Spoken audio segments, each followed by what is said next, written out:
Hi అండి, welcome to ఇందేటి kitchen. ఈరోజు నేను మునకాకుతో కారపొడి చేస్తున్నానండి. ఎంతో ఆరోగ్యాన్ని ఇచ్చే కారపొడి అండి. మునకాకుతో చేస్తున్నానండి. వివరంగా చూపిస్తాను రండి. స్టవ్ మీద పాన్ పెట్టుకుని ఏరుశనగలు వేసుకున్నామండి. ఏరుశనగలు చక్కగా వేసిపోయినాయండి. తీసి పక్కకు పెట్టుకుందాం. ఇప్పుడు మునకాకు వేసుకుని వేయించుకుందాం.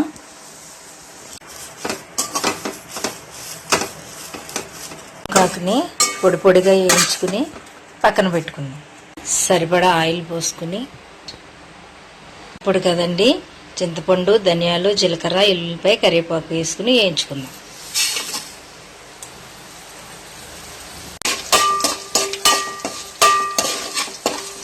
సరిపడా ఎండుమిరపకాయలు,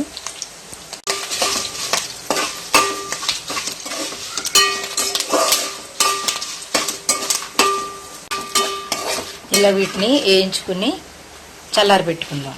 మునగాకు కోసం వేయించి పెట్టుకున్న ఏరుశనగగుళ్ళు నేను పొట్టుతోనే వేసేస్తున్నానండి.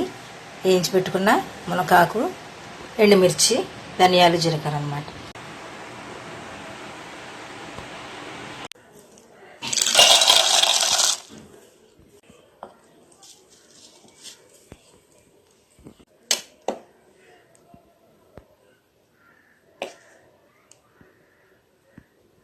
మునగాకు కారపొడి రెడీ అయిపోయిందండి. టేస్ట్ అయితే చాలా బాగుంది. ఇది వేడివేడి అన్నంలోకి కానీ ఇడ్లీ, దోశలోకి చాలా బాగుంటుందండి.